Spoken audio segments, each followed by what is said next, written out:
felt a mix of shame and gratitude. She nodded earnestly. I want to learn.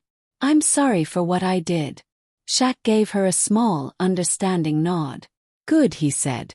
Change starts with acknowledgement. But actions speak louder than words. Let's see how you handle this moving forward. He then turned to Joel, whose face was flushed with nervousness. You've been running this hotel a certain way for years, haven't you? Shaq asked, his tone measured. Joel stammered, yes, sir, but I assure you. Shaq held up a hand, silencing him. This isn't about assuring me. It's about creating a space where everyone feels welcome. If you can't adapt to that vision, you'll need to find another job. Joel nodded reluctantly, knowing his position was no longer secure. With the tension thick in the air, Shaq turned his attention to the rest of the staff and guests who had gathered. This hotel will be a place where everyone, regardless of who they are or how they look, feels like they belong. Discrimination has no place here, and I'll personally ensure that every employee understands this. The lobby erupted in quiet murmurs of approval. Some guests looked relieved, while others nodded in agreement. Marissa, still shaken but resolute, glanced at Shaq as he began to walk away. Thank you for giving me another chance, she said softly. He stopped and looked back. Don't thank me yet. Prove you deserve it. Over the following weeks, the Royal Beacon Hotel underwent significant changes. Diversity and inclusion training became mandatory for all staff. Policies were rewritten, emphasizing equal treatment for every guest. Shaq personally oversaw many of these changes, ensuring they weren't just surface-level fixes but meaningful improvements. Marissa threw herself into the training, determined to atone for her mistake. She began to greet every guest with genuine warmth, regardless of their appearance. Joel, too, made efforts to adapt, though he struggled to shed years of ingrained biases. The hotel's reputation began to shift. Word spread about its transformation under Shaq's ownership. Guests from all walks of life started visiting, praising the newfound sense of belonging and respect they experienced. Months later, as Shaq walked through the now thriving hotel, he spotted Marissa at the front desk, confidently assisting a family dressed in casual clothes. Her smile was genuine, her demeanor welcoming. She caught his eye and gave a small nod of appreciation. Shaq smiled back, satisfied. The Royal Beacon Hotel was no longer just a building with polished marble floors and tailored suits. It was a symbol of change, a place where everyone was treated with dignity and respect. And it all started on that cool autumn evening when a man refused to let prejudice have the final word. On a crisp autumn evening, the Royal Beacon Hotel gleamed under the soft amber glow of its carefully designed lighting. The lobby, with its polished marble floors and elegant decor, exuded a refined air. Guests in tailored suits and high-end dresses moved gracefully, exchanging polite nods and whispers, their sophistication matching the hotel's exclusive reputation. Behind the front desk, Marissa, a young and ambitious receptionist, watched the scene with pride.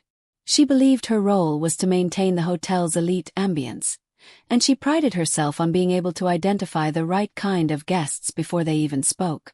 As the clock edged closer to midnight, the grand double doors swung open, letting in a gust of cool air and a tall, broad-shouldered black man. He stepped inside, dressed in a simple hoodie and jeans.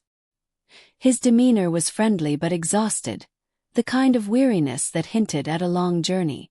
Marissa's professional smile wavered, tightening into something polite yet distant. Her eyes quickly scanned him, noting his casual attire, which in her mind clashed with the upscale image of their clientele. "Good evening," the man said in a calm, deep voice that carried warmth. He slid a credit card across the counter and added, "I'd like a room for the night." Though he stood over 6 feet tall with an undeniable presence, Marissa's gaze was fixated on his clothes, what she deemed the wrong kind of look. Her eyes flicked to the reservations log. There were plenty of rooms available, but her instincts told her to hesitate. Ignoring logic, she forced a tight smile and said, "I'm sorry, sir. We're fully booked tonight." The man frowned slightly, glancing around the nearly empty lobby. The rows of vacant chairs and unoccupied tables painted a different story. "Are you sure?" he asked softly, his tone still calm. "I'm happy to pay any rate." Marissa crossed her arms defensively, her voice firmer now. "I'm sorry, but there's nothing I can do. Perhaps you could try another hotel nearby." At that moment, the door opened again, and a well-dressed couple entered. Marissa's demeanor shifted instantly.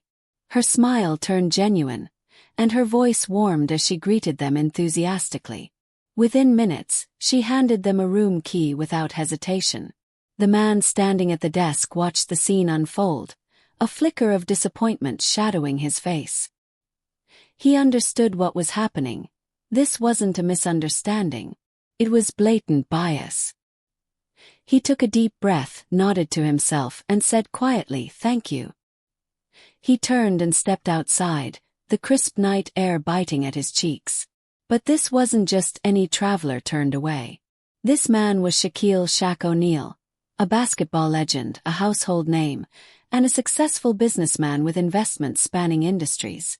The Royal Beacon Hotel had been on his radar for months as a potential acquisition. That night's encounter solidified his decision. As he walked away, Shaq pulled out his phone and made a series of calls to his financial advisor, his legal team, and the hotel's parent company. By morning, the deal would be finalized. The next day, Shaq returned. This time, he arrived dressed in a sharp, tailored suit. His confident stride and towering frame turned heads as he entered the lobby. The staff bustled nervously, some recognizing him from the night before, though they didn't yet know the full story. Behind the desk, Marissa froze. Her heart pounded as she remembered turning him away. He looked different now. More commanding, more formidable. She plastered on a smile that trembled at the edges. "Good afternoon, sir. How can I help you?"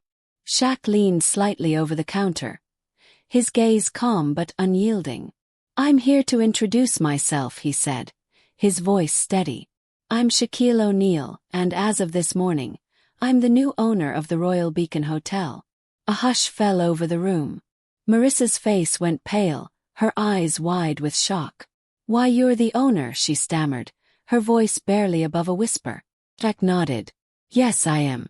Last night I came here as a guest, and you told me there were no rooms available. I want to know why."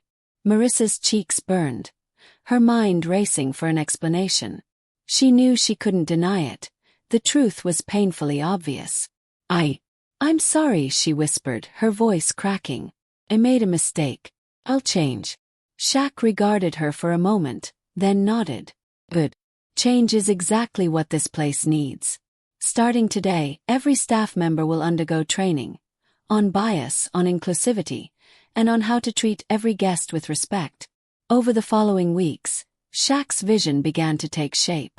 Training sessions led by professionals challenged the staff to confront their biases and embrace new perspectives. Policies were rewritten, emphasizing fairness and equality. The lobby's once exclusive atmosphere softened, replaced with a warmth that welcomed everyone.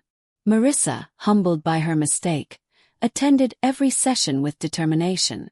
She learned not only how to do her job better but how to be a better person.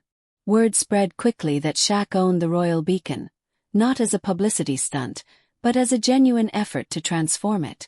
Travelers of all backgrounds began booking rooms, drawn by the hotel's new reputation for inclusivity.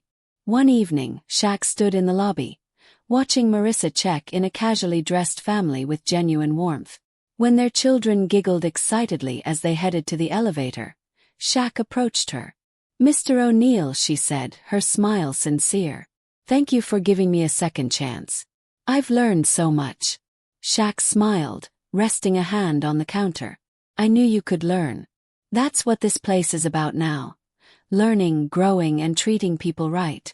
The Royal Beacon Hotel was no longer just a business. It was a beacon of hope, proving that even in the face of prejudice, change is possible. Shaq had turned a moment of rejection into a movement of transformation, reminding everyone that respect and dignity are the foundations of true success.